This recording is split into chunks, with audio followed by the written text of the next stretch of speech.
അളിയാ പറയട്ടെ, നീ ഭയങ്കര റിയൽ എസ്റ്റേറ്റ് പ്രൊഫസർ അല്ലേ? ഞാൻ ഒരു കാര്യം ചോദിക്കാം. ആ, എങ്കിൽ സ്റ്റുഡന്റ് അല്ലേ? സ്റ്റുഡന്റ് പിച്ച് വെച്ച് കൊടുക്കുന്ന ഒരു സ്റ്റുഡന്റ്. അപ്പൊ ഞാൻ ഒരു കാര്യം ചോദിക്കട്ടെ അളിയ, സംഭവം നമ്മൾ ഈ വിലയെ കുറിച്ച് പെരടം കൊടുക്കാനെന്നൊക്കെ പറഞ്ഞ സംഭവം ഈ കൊടൈക്കനാല് സംഭവം, അല്ലെങ്കിൽ ഇപ്പൊ ആര്യങ്കാവ്, തെന്മല അങ്ങനെ സൈഡിലൊക്കെ ഇടുമല്ലോ. അപ്പൊ അത് കൂടുതലും പോയി നോക്കുമ്പോൾ ഈ ഫുള്ള് മലകളും കുന്നുകളൊക്കെ ആയിരിക്കുമല്ലോ. അപ്പൊ നമുക്ക് അങ്ങനത്തെ ഒരു പ്രോപ്പർട്ടി എടുത്തു കഴിഞ്ഞാൽ നമുക്ക് എന്തിനാണ്? അപ്പൊ നമുക്ക് അത് ഇടിച്ച് നിവത്തി ഇപ്പൊ നമ്മൾ സ്വാഭാവികമായിട്ട് നമ്മുടെ നാട്ടിലേക്ക് ആകുമ്പോൾ എന്തിനാണ് ഇടിച്ച് പ്ലോട്ടാക്കി കൊടുക്കാൻ, അങ്ങനെയൊക്കെയാണല്ലോ. എന്തായിരിക്കും നമ്മൾ ഇങ്ങനെ ഈ വില കുറച്ച് പോയി തോട്ടങ്ങൾ എടുത്താലുള്ള ഉപയോഗം എന്തിനായിരിക്കും? നമ്മൾ വില കുറച്ച് നമ്മളൊരു തോട്ടങ്ങൾ എടുത്താൽ, ഞാൻ അത് നിനക്ക് പറഞ്ഞു തന്നാൽ മനസ്സിലാവില്ല. നിനക്കൊരു വലിയ മല എന്ത് ചെയ്യാന്ന് ഞാൻ കാണിച്ചു തരാം. ബാ, ഇതുണ്ട്.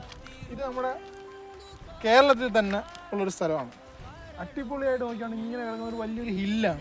ഏരിയ ചെറിയ തുച്ഛമായ വിലയ്ക്ക് ഒരു 10,000 5,000 ഒക്കെ ആ രീതിക്കാണ്. ഇതൊക്കെ ആര് മേടിക്കാനാണ്?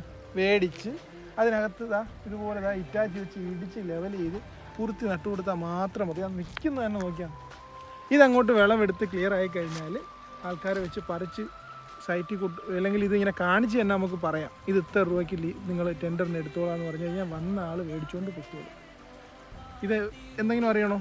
ഈ വസ്തുവിൻ്റെ വില ഒരൊറ്റ കൃഷിയിൽ നമുക്ക് കിട്ടും. അപ്പോൾ ഇതാണ് നമ്മൾ എങ്ങനെ ആ ഒരു പ്രോപ്പർട്ടിയെ വിനിയോഗിക്കുന്നതനുസരിച്ചിരിക്കും നമ്മൾ എത്ര കോടി കൊടുത്ത് മേടിച്ചാലും, എത്ര ലക്ഷം രൂപ എടുത്തെടുത്ത്, എത്ര ആയിരം മേടിച്ച് മേടിച്ചാലും ഉള്ള ഉപയോഗം. അപ്പോൾ അതിനുള്ള ഐഡിയകളും കാര്യങ്ങളൊക്കെ നമ്മളിനി പരിചയപ്പെടുത്തരാം. അപ്പോൾ പേജ് നിങ്ങൾ എന്ത് ചെയ്യുക, ഇപ്പം തന്നെ ഫോളോ ചെയ്ത് വെച്ചോ. ഇതുപോലുള്ള പ്രോപ്പർട്ടികൾക്കും ഇതുപോലുള്ള ഐഡിയകൾക്കും